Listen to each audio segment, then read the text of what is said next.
ತೆಗಿತಾ ಇದ್ದೀವಿ. ಹೈನುಗಾರಿಕೆ ಇಡೀ ನಮ್ಮ ಕರ್ನಾಟಕ ರಾಜ್ಯದಲ್ಲಿ ಕೋಲಾರ ಜಿಲ್ಲೆ ಅತಿ ಹೆಚ್ಚು ಹಾಲು ಉತ್ಪಾದನೆ ಮಾಡುವಂತ ಜಿಲ್ಲೆ. ಈ ಜಿಲ್ಲೆಗೆ ಏನ್ ಕೊಡ್ತಾ ಇದ್ದೀರಿ ನೀವು? 2 ಟಗರು ಸಾವಪ್ಪವೆ. ವೈದ್ಯಾಧಿಕಾರಿಗಳಾಗಿ ರೈತರನ್ನ ಕೇಳ್ತಾ ಇದ್ದಾರೆ ಅಂದ್ರೆ ನಾವು ಯಾರನ್ನ ಕೇಳ್ಬೇಕಿನ್? ಸರ್ಕಾರಕ್ಕೆ ಯಾರನ್ನ ಕೇಳೋಣ? ಮುಖ್ಯಮಂತ್ರಿನ ಕೇಳೋಣ? ಕೃಷಿ ವೈದ್ಯಾಧಿಕಾರಿ ಕೇಳಿಲ್ಲ, ನಮ್ಮ ಮಿನಿಸ್ಟ್ರಿನ ಕೇಳೋಣ? ಮಂಜಲಿ ಗ್ರಾಮದ ನಿವಾಸಿಯಾದ ಅಮರೇಂದ್ರ, ನಾವು ಅಮೀನ್ಗಡೆಯಿಂದ ಕುರ್ಮರಿಗಳನ್ನ ತಂದಿದ್ದೀವಿ. ಒಂದೊಂದು ಮರಿ ಬಂದು 15,000. ನನ್ನ ಜೊತೆ ಚಂಜಮಲ್ಲಿ ರೈತ ಕೂಡ ಬಂದಿದ್ನು, ಒಟ್ಟಿಗೆ ತಗೊಂಬಂದ್ವಿ. ಒಂದು 40 ಮರಿ 40 ಟಗರು ತಗೊಂಬಂದಿದ್ವಿ. 40 ಟಗರು ತಗೊಂಬಂದ್ಮೇಲೆ ಇಲ್ಲಿ ಜಾಗಕ್ಕೆ ಬಂದ್ಮೇಲೆ ಸ್ವಲ್ಪ ವೆದರ್ ವೇರಿಯೇಷನ್ ಆಯಿತು. ಅವೆಲ್ಲ ಜ್ವರಗಳು ಬಂದು ಕಂಟಿನ್ಯೂಷನ್ ಆಗಿ ನಾವು ಒಂದು ವಾರ 10 ದಿವಸದಿಂದನೂ ಹಾಸ್ಪಿಟ್ಲಿಗೆ ಕರ್ಕೊಂಬರ್ತಾ ಇದ್ದೀವಿ. ಈಗ 2 ಟಗರು ಸಾವಪ್ಪವೆ. ಇಲ್ಲಿ ವೇಮಗಲ್ ಡಾಕ್ಟರ್ ಬಂದ್ರೆ ನಾಗೇಶ್ ಅಂತೇಳಿ ಒಬ್ಬ ಡಾಕ್ಟರ್ನ ಹಾಕಿದ್ದಾರೆ, ಒಬ್ಬಾತ ಇಲ್ಲಿ ಕೆಲಸ ಮಾಡಕ್ಕೆ ಬಂದು ವೇಮಗಲ್ ಬಂದು ಒಂದು ಹೋಬಳಿ ಹೆಡ್ ಕ್ವಾರ್ಟರ್ ದೊಡ್ಡ ಹಾಸ್ಪಿಟ್ಲ್ ಇಲ್ಲಿ. ಈಗ ನಾನು ಅಸಿಸ್ಟೆಂಟ್ ಡೈರೆಕ್ಟರ್ ಸಾರ್ಗೆ ಫೋನ್ ಮಾಡಿ ಕೇಳಿದ್ದಕ್ಕೆ ಸ್ಟಾಪೇ ಇಲ್ಲ. ನಾನು 40 ಜನಕ್ಕೆ ಇರೋದು 220 ಜನ ಅಂತ ಹೇಳ್ತಾ ಇದ್ದಾರೆ. ಇನ್ನು ಯಾರನ್ನ ಹಾಕ್ಲಿ? ನಾವು ಸರ್ಕಾರ ಗಮನಕ್ಕೆ ನೀವು ಒಂದು ಲೆಟರ್ ಕೊಡಿ, ನಾನು ಸರ್ಕಾರಕ್ಕೆ ಕೊಡ್ತೀನಿ ಅಂತ ನಮ್ಗೆ ರೈತರಿಗೆ ಕೇಳ್ತಾ ಇದ್ದಾರೆ. ಇವರು ವೈದ್ಯಾಧಿಕಾರಿಗಳಾಗಿ ರೈತರನ್ನ ಕೇಳ್ತಾ ಇದ್ದಾರೆ ಅಂದ್ರೆ ನಾವು ಯಾರನ್ನ ಕೇಳ್ಬೇಕಿನ್? ಸರ್ಕಾರಕ್ಕೆ ಯಾರನ್ನ ಕೇಳೋಣ? ಮುಖ್ಯಮಂತ್ರಿನ ಕೇಳೋಣ ಅಥವಾ ಪಶು ವೈದ್ಯಾಧಿಕಾರಿಗಳು ಕೇಳಿಲ್ಲ, ನಮ್ಮ ಮಿನಿಸ್ಟ್ರಿನ ಕೇಳೋಣವಾ? ವೈದ್ಯಕೀಯ ಮಿನಿಸ್ಟ್ರಿನ ಕೇಳೋಣವಾ?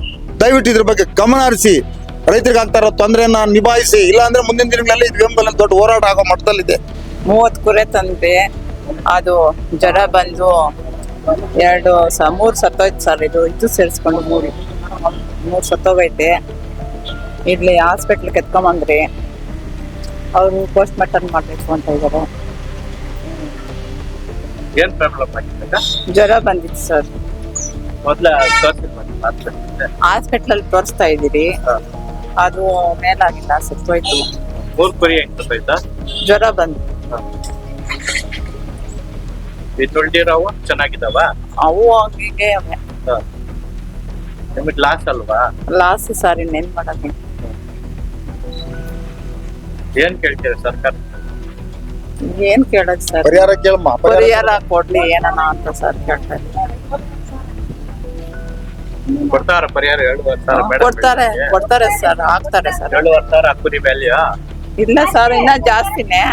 ಸರ್ಕಾರ ಫಿಕ್ಸ್ ಮಾಡಿದ ಅಷ್ಟೇ ಅಂತ. 1 ಕುರಿ ತಡ್ಕೊಂಬತ್ತು 3 ಕುರಿ 4 ಕೇಳಿದ್ರೆ ಅವ್ರು ಏನಾದ್ರು ಮಾಡ್ತಾರೆ ಇದ್ರ ವ್ಯವಸ್ಥೆ? ಹೌದು ಸರ್, 7,500 ಆಗ್ತಿದೆ ಅಂತ ಹೇಳ್ತಾ ಇದ್ದಾರೆ. ಔಷಧಿ ಸರ್ಕಾರದಿಂದ ಇಲ್ಲಿ ಬರ್ತಾ ಇಲ್ಲ, ಸಪ್ಲೈ ಇಲ್ಲ. ಯಾಕೆ ಕೊಡ್ತಾ ಇಲ್ಲ ಔಷಧಿ? ಅಲ್ಲಿ ಕೂತ್ಕೊಂಡು ಬಜೆಟ್ ಅಲ್ಲಿ ಹೇಳ್ತಾ ಇದ್ದಾರೆ ಕೋಟ್ಯಾಂತರ ರೂಪಾಯಿ ತೆಗಿತಾ ಇದ್ದೀವಿ.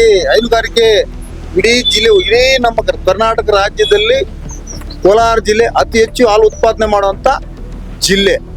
ಈ ಜಿಲ್ಲೆಗೆ ಏನ್ ಕೊಡ್ತಾ ಇದ್ದೀರಿ ನೀವು? ದೊಡ್ಡ ಮಂತ್ರಿ, ದೊಡ್ಡ ಶಾಸಕರೆಲ್ಲ ಕೂತಿದ್ದಾರೆ. ಇವತ್ತು ನಂಜೇಗೌಡರು ನಮ್ಮ ಅಧ್ಯಕ್ಷರು, ಡೈರಿ ಅಧ್ಯಕ್ಷರು, ಅವ್ರು ಕೂಡ ಇದ್ರ ಬಗ್ಗೆ ಗಮನ ಹರಿಸ್ಬೇಕು.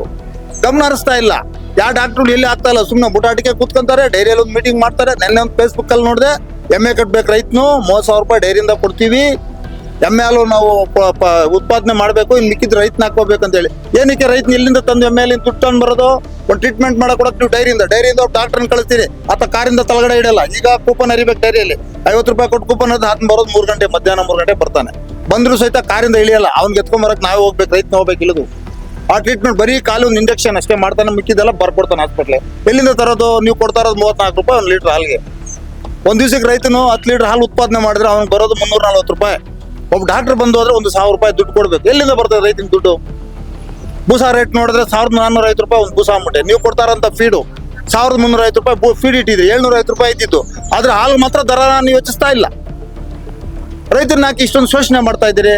ಬರೀ ಮೀಡಿಯಾ ಮಂದಿಗಳ ಕೂತ್ಕೊಂಡು ಬೂಟಾಟಿಕೆ ಮಾಡ್ಕೊಂಡು ಹೇಳ್ಕೊಂಡು ನಮ್ನ ಹಾಳು ಮಾಡ್ತಾ ಇದ್ದೀರಿ ಅಷ್ಟೇ, ಇನ್ನೇನಿಲ್ಲ. ಸಂಬಂಧಪಟ್ಟ ಸರ್ಕಾರದ ಅಧಿಕಾರಿಗಳಾಗಲಿ, ನಮ್ಮ ಡೆಪ್ಟಿ ಡೈರೆಕ್ಟರ್ DD ಅವರಾಗಲಿ, ಎಲ್ಲರ ಬಗ್ಗೆ ಇದ್ರ ಗಮನ ಹರಿಸ್ತೀರಿ ಅಂತೇಳಿ ನಾವು ಒಂದು ಮನವಿಯನ್ನ ಕಳಿಸ್ತಾ ಇದ್ವಿ. ಇದ್ರ ಬಗ್ಗೆ ನೀವು ಏನು ಕ್ರಮ ಆಗಿಲ್ಲ ಅಂತಂದ್ರೆ ಮುಂದಿನ ದಿನಗಳಲ್ಲಿ ದೊಡ್ಡ ಹೋರಾಟ ಆಗೋದಂತೂ ಸತ್ಯ ವೇಮಗಲ್ ಭಾಗದಲ್ಲಿ ಅಂತ ಈ ಮೂಲಕ ಹೇಳ್ತಾ ಇದ್ವಿ.